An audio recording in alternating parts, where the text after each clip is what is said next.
ये तस्वीर हम आपको दिखा रहे हैं क्वेटा तफ्तान हाईवे की ये घटना है, जहां पर एक बस में तमाम लोग जो सवार थे, ये बताया जा रहा है कि 10 लोगों की मौत हो गई है। 11 ये जो आंकड़ा है वो जा पहुंचा है। 10 लोगों पर जिस तरीके से हमला किया गया था, बताया जा रहा है कि हथियारबंद जो लोग थे वो इस पूरी वारदात को अंजाम देने के लिए वहां पर पहुंचे थे। लोगों को नीचे उतारा गया बस से, ये बड़ी खबर आपको बता दें। और साथ ही ये तस्वीर जो हम आपको दिखा रहे हैं, देखिए वही बस है जिसमें तमाम लोग सवार थे और बताया जा रहा है कि इसमें जो लोग सवार थे वो पंजाब प्रांत के थे और इन लोगों को पहले बस से उतारा गया और उसके बाद ताबड़तोड़ इन पर वार किए गए। और इस बीच अगली बड़ी खबर क्या रही है, अनामिका आपको बताएंगी। और अब खबर दिल्ली से, जहां पर दिल्ली के सीलमपुर इलाके से दिल दहलाने वाला मामला सामने आया है। वहां एक युवक को एक बदमाश ने दिन दहाड़े गोली मार दी, जिसका सीसीटीवी वीडियो भी अब सामने आया है। रिपोर्ट देखिए। दिल्ली के सीलमपुर इलाके में दिल दहला देने वाला मामला सामने आया है। एक युवक को दिन दहाड़े गोली मार दी गई। इस घटना का सीसीटीवी वीडियो भी सामने आया है। सड़क से कई लोग गुजरते दिखाई दिए और इसके बीच वो युवक भी वहां से जाता नजर आया। जैसे ही वो कुछ दूरी पर पहुंचा, पीछे से आ रहे एक बदमाश ने गोली तान दी। वो युवक कुछ समझ पाता तभी उस बदमाश ने सिर में गोली मार दी। वारदात को अंजाम देकर आरोपी फरार हो गया, जबकि वो युवक जमीन पर गिर गया। इस घटना से वहां हड़कंप मच गया। इसी बीच एक बुजुर्ग वहां पहुंच गया, जिन्होंने उस युवक को उठाने की कोशिश की, लेकिन वो बेसुध होकर पड़ा रहा।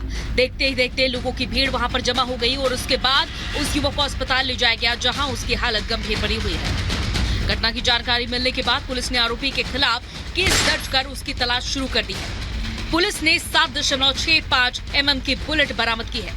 Bureau report, Republic Bharat.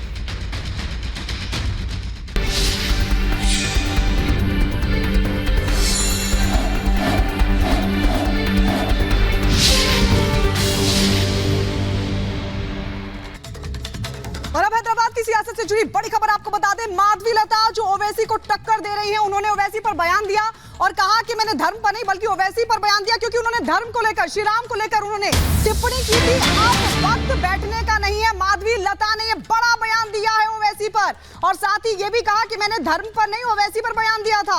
Owaisi ने श्री राम पर कॉमेंट किया था। अब चुप बैठने का वक्त नहीं है। माधवीलता हैदराबाद से ओवैसी को चुनौती दे रही है और इस चुनावी फाइट में लगातार हमले कर रही है माधवीलता। और एक और बड़ा बयान माधवीलता की तरफ से सामने आया, जिसमें उन्होंने सीधा जवाब दिया ओवैसी को और ये भी साफ किया कि धर्म पर नहीं बल्कि ओवैसी पर बयान दिया। ओवैसी ने श्री राम पर कमेंट किया था। अब चुप बैठने का वक्त नहीं है। आइए सुनवाते हैं आपको माधवीलता ने क्या कुछ कहा।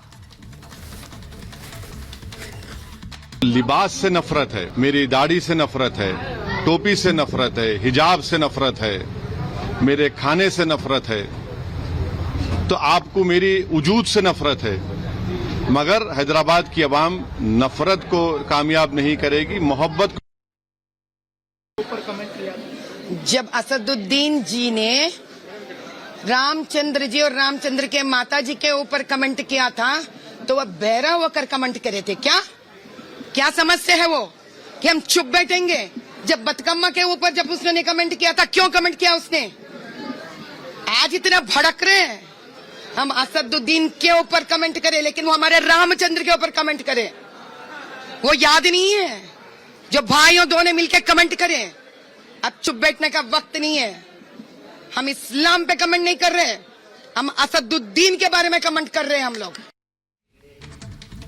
तो हैदराबाद में मुकाबला बहुत ज्यादा चुनौती भरा हो चला है ओवैसी के लिए, क्योंकि जिस तरीके से आरोप प्रत्यारोप का दौर चल रहा है, बयानबाजी हो रही है, उसको देखकर लग रहा है कि हैदराबाद में फाइट बहुत टाइट है। हालांकि अब माधवीलता की ओर से जवाब दे दिया गया है और कहा गया है कि दरअसल ओवैसी ने श्री राम पर टिप्पणी की थी, जिसको लेके यहाँ पे माधवीलता ने जवाब दिया और ये भी कहा गया कि अब चुप बैठने का वक्त नहीं है।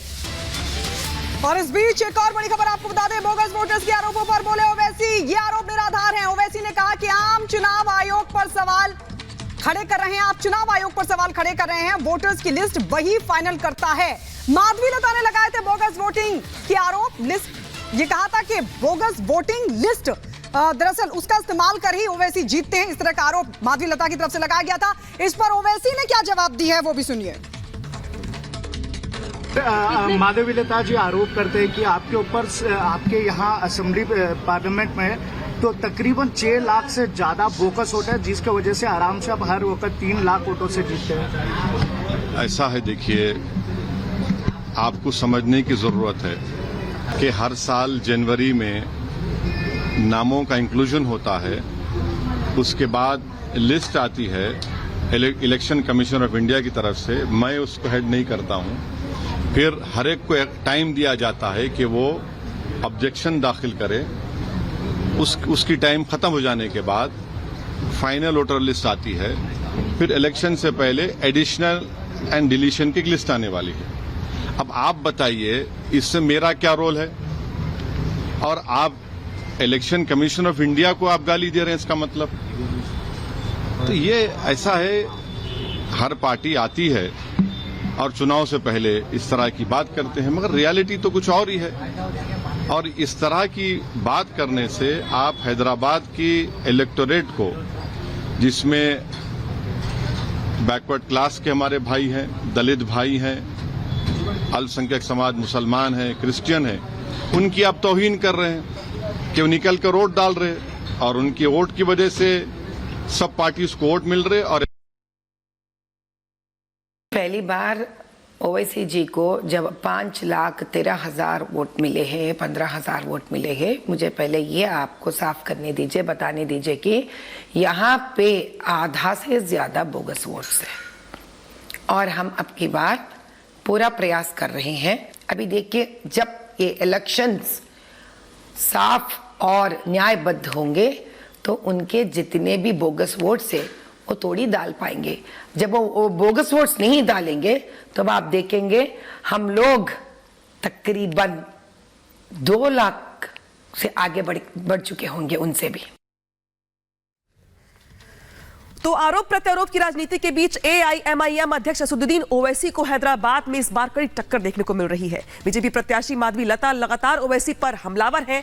कैसे समीकरण बदल सकता है हैदराबाद की सीट पर चुनावी बाजी, देखिए इस रिपोर्ट के जरिए। उनका राज्य चलाने का, मुसलमान चंद मर्दों का राज्य चलाने का जो इन्होंने ठेका लेके रखा है ना, इसको निर्मूल करेंगे। ये धमकी नहीं है, ये खुली चुनौती है। ये फपकी नहीं है, ये है खुला ऐलान। ये बातें हवा हवाई नहीं, ये ओवैसी को मिल चुके चैलेंज का ठोस आधार है। जी हाँ, हैदराबाद के सबसे बड़े भाई माने जाने वाले एआईएमआईएम अध्यक्ष असदुद्दीन ओवैसी को घर में चुनौती मिल चुकी है और चुनौती देने वाला कोई बाहरी नहीं बल्कि हैदराबाद की ही बेटी है। खास बात यह है कि ये मुस्लिमों को वोट बैंक नहीं समझती, ये उनका ख्याल रखती हैं, उनके साथ खड़ी होती हैं, उनके लिए लड़ती हैं और जूझती हैं। वो धार्मिक आधार पर किसी के साथ भेदभाव भी नहीं करती। कि यहाँ का मुसलमान लड़की को ट्रिपल इंस्टेंट तलाक के दलदल से निकालना नहीं है। यह मर्दों का राज्य चलाने का, मुसलमान चंद मर्दों का राज्य चलाने का जो इन्होंने ठेका लेके रखा है ना, इसको निर्मूल करेंगे, उखाड़ के फेंकेंगे। औरत के लिए ठहरेंगे। औरत का सवाल है ये, औरत का इज्जत का सवाल है ये, और औरत का ये फ्रीडम का सवाल है। माधवी लता सिर्फ कहती नहीं है, वो काम करने में विश्वास रखती हैं और ये बात हर